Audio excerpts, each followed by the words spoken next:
Thank you, Dr. Swapna, for including me in this uh, interesting session. I'll be talking about optimizing corneal incisions in FLACS. So there are various queries when you think about incision, like type of incision, how to be accurate in its position. That's very important. Why do we need it? How different it is from blade-assisted incision? What are the advantages? What are the additional incisions that we put? So let us discuss each of these separately. So type of incisions that we do by femtosecond laser is the main port, the side ports, and the arcuate incisions for astigmatic correction, as just now Dr. Swapna was mentioning. And why do we need it? Well, we don't compulsorily need it because some of the platforms, they don't use the femtosecond laser for incisions. But there are platforms which provide very good incisions, and I don't have any financial interest, but I'm using LensX, and the incisions are probably the best with the LensX. So that is what I'll be talking about.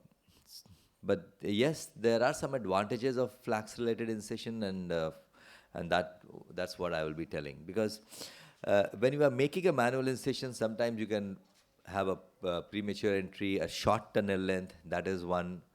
There's less control on the planes of the incisions, and you have different blades. You use differently, or if although it should not be done, but if one blade has been used for multiple cases, then again the performance will dip down. So all these factors are there, and but when you're using a femtosecond laser, then all those factors are taken care of. And so the key is that what is the location, where should be the opening, how should be the sealing, and that is what we have to think about, we have to discuss about. And so when we are doing the incision with femtosecond laser, the most important thing is there should be a proper docking. Now, good docking means that 360-degree limbus should be visible, because if there's any tilt, then 360-degree limbus will not be visible. And then in that case, the incision may be wrongly placed. That is an important thing. Like, for example, you can see here, you can see the 360-degree limbus visible here. But sometimes what happens that because of tilt, the other part of the limbus is not visible. You cannot see that. And as you can see here, here if 360-degree limbus is visible, then you can actually plan an incision absolutely where the vessels are finishing. So what we have to aim when we are doing a femtosecond laser incision, that we should be just anterior to the vessels. If we hit the vessels in that area, this means that it is not going to open up. It's going to create problems. So we should just be anterior to vessels. Sometimes you have some white ring kind of a thing anterior to the vessels, and many times the incision, if you consider that white ring as the limbus, as the guiding force, and you are going anterior to that, then you are too anterior. Now, if the globe is tilted, then in that case the incision may not be properly placed, and that's one important thing. And what we have to see, that this white line, which is line falling perpendicular, this white line should be in the area of angle and not here. That is the key. I'll just show that. So you can see here, this is the incision that has been placed here. The vessels are ending here. So the incision should be moved a little posteriorly from here, because you just want to clear the vessels. You don't want to clear the white line. That is the key. And as you can see here, if you're clearing just the white line, then you are too anterior. So in such a case, what you have to do is that you have to shift the incision a little posteriorly. You are just clearing the blood vessels just anterior to it. And I'll just show the small video clip how incision should be placed. So what we are doing here is that we are shifting this a little posteriorly, because this is the white ring. Anybody can feel that this is the limbus, but what the guide should be blood vessel. That is most important thing. So if we keep that as a guide, then in that case the incision will be all very appropriate. And you can see here this white line is at the angle. It is not anteriorly. So if it's at the angle, then this means that the incision placement is absolutely fine. And as far as location is concerned, mostly we all prefer temporal location because superiorly there's issue of neovascularization, pannus, eyes rolling up, so many issues are there. And that is why we prefer the temporal because you have more clearance. Now, sometimes you have a double-headed pterygium because pterygium, if you have, mostly it will be nasal and you won't make an incision nasally. But if you have a double-headed pterygium, in that case, it's an issue. And then in that case, there are two options. You have to look for it, whether you want to remove the pterygium first if it's causing significant astigmatism. And then if you have removed that, then again, you can have a temporal incision. But if it's an atrophic kind of a thing and not causing any significant astigmatism, then you may go ahead with a superior incision. That is the thing. Once again, having said that, creating a good suction in such a case, again, is a challenge. Now, leaving this, going to the, as I said, that the right position will be look for the iridocorneal angle for that perpendicular line. As far as the energy setting is concerned, for primary incision, this is as per the LensX platform. So the energy setting is 6 microjoule, the spot separation is 5 microns, and layer separation is 4 microns. For secondary incision, this is the energy setting, and for arcuate incision, you have a lower energy setting. Why? Because arcuate incision, you're not making through and through incisions. So there's no escape path. It is set at 80% depth, and that's why you keep a lower energy. So, and of course, as far as planes of incision is concerned, this is a single plane incision, this is a 2-plane, and this is a 3-plane. So, 2-plane or 3-plane, both are preferred. My personal preference is 3-plane. And as far as tunnel length is concerned, the tunnel length should be close to 1800. So this is, as you can see here, the tunnel length is showing 1800. So you can keep a range of 1600 to 1800 microns, but normally I try to keep it at 1800 micron length. And opening of incision is detected by a silver streak reflection, which has been reported in literature, but I prefer using something else. I use trypan blue dye to stain. I'll just show that. So what we normally do is we open the secondary incision first, fill the chamber with viscoelastic, and then open the primary incision. And this is how we do. Take the spatula in, and then we open it up. This is the silver streak about which I was talking. And now, this is what I was telling, that you can see the silver streak here, but if you see carefully, sometimes what happens that the trypan blue stains the external opening of the incision, and that is very helpful. It has never failed, and I don't have to meddle with the tissue too much. So you exactly see the stained area, go with the spatula in, and you can open it up. Once you have opened the side port, inject viscoelastic, and then after that, you open the main port. Again, as you can see here, the silver streak, which has been described in literature, is just anterior to the stained line.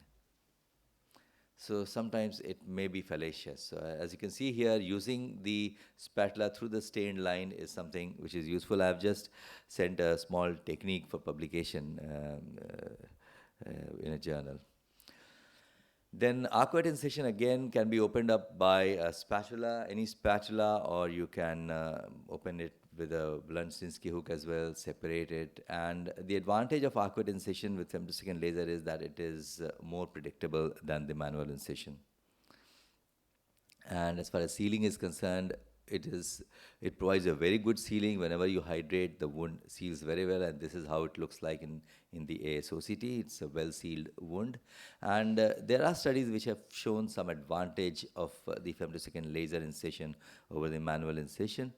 And there's a better tunnel morphology, and that also has an advantage on long term, because if the tunnel morphology is good, then there won't be any irregularity caused by the healing of that tunnel. So in summary, both manual as well as femtosecond laser incisions have optimal result, but there's greater precision of tunnel length in femtosecond laser. And as I said, use limbal vessels as landmark to place the incision, and be careful for not to be too anterior. That's the common mistake that happens.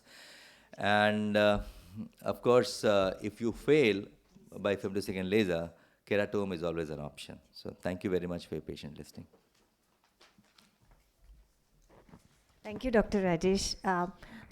What I'd like you to stress on now is, are there cases in which you would not like to make corneal incisions as a part of the femtosecond procedure, or you have planned and then you have decided to scrap the incisions off and continue with the rest? Yeah. You already mentioned the pterygium case besides. Yeah. So if there is of course, in pterygium cases or wherein you are not having a proper section, then it's a different issue altogether. But as far as not planning an incision, I don't do that, because with Lensex, the incisions are made very well. So I always plan an incision. But yes, at times what happens that if you have a very thick arcus, or if you have in order to be absolutely perfect at the limbal area, just clearing the blood vessel, sometimes you tend to go a little posteriorly, and then it doesn't happen, it doesn't open. So that is one area wherein I have to use I have to use a keratome. But this happens very uncommonly, because once you are used to it, you exactly know that you are clearing the blood vessel, so it will definitely open up. And all the location, etc., if you have titrated well, it opens up I would say in majority of cases. But yes, no, I won't say that in 100% of cases you can open all the incisions. Sometimes if it happens, then you have the keratome with you. But I plan in all the cases. Yeah, that I think the take-home message from that is that earlier we used to have incisions that used to be slightly forward into the clear cornea, and that's why there was a phase when incisions got unpopular. But then the Lensex actually refined its software, and it started getting backwards. Yeah. Yes, sir. Just coming to that one. Yeah. Using the catalyst platform. Yeah. And that's why it gives a problem. If we do it anterior, because you are showing posteriorly. Yeah. Beyond the blood vessels. That gives a problem. We just have to clear the blood vessel. Wherever is the blood vessel, you just go just anterior to the blood vessel, and the incision will open in most of the cases. I think the catalyst users will be. So, ma'am, if I can ask a quick question on yeah. arcuates, sir. I mean, we do definitely use arcuates, but do you use any cutoffs as to till what diopter of astigmatism you do use an arcuate, when you would switch to a toric IOL, and what nomograms do you follow, just the Varion or Donenfeld modified? What do you use? See, to tell you frankly, whenever there is a significant astigmatism wherein a toric IOL is indicated, I would use a toric IOL.